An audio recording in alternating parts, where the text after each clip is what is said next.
Le défi FAP, c'est avant tout une aventure collective, donc à plusieurs foyers, autour d'ateliers, autour de l'alimentation, que ce soit les ateliers cuisine, visite chez le producteur, des ateliers naturopathie.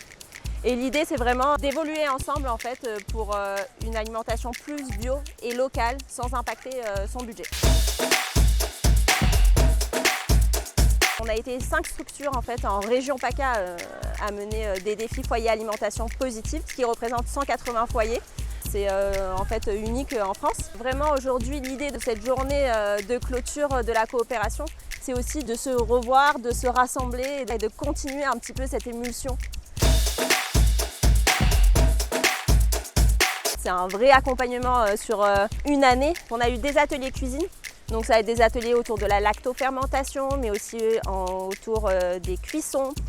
Ça va être des ateliers autour de la viande, comment on fait le lien aussi avec le producteur. Au niveau du défi, l'idée aussi c'est vraiment de parler de cuisine qui nourrit au quotidien. On valorise vraiment l'idée de faisons simple, pas cher, mais qui nourrit bien, que ce soit nous, notre santé, mais aussi la terre. Ça c'est vraiment la philosophie.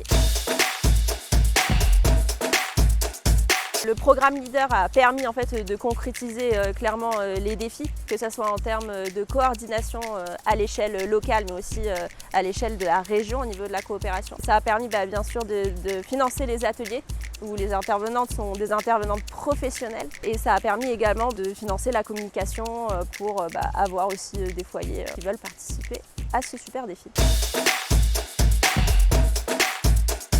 Le premier pour la santé. Manger mieux, c'est un apport d'équilibre sur le soi.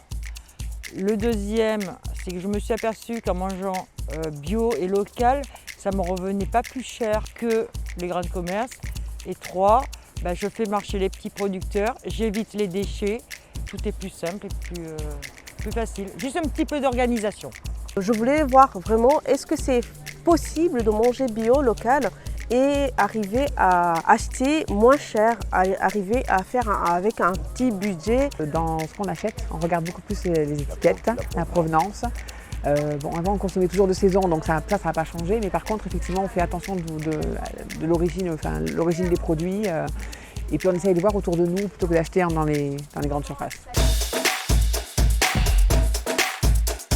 Le vrai plus de ce défi, c'est que ça permet de créer la rencontre, ça permet de mieux comprendre son territoire, de mieux le connaître, de mieux comprendre en fait qu'est-ce que ça implique mon alimentation.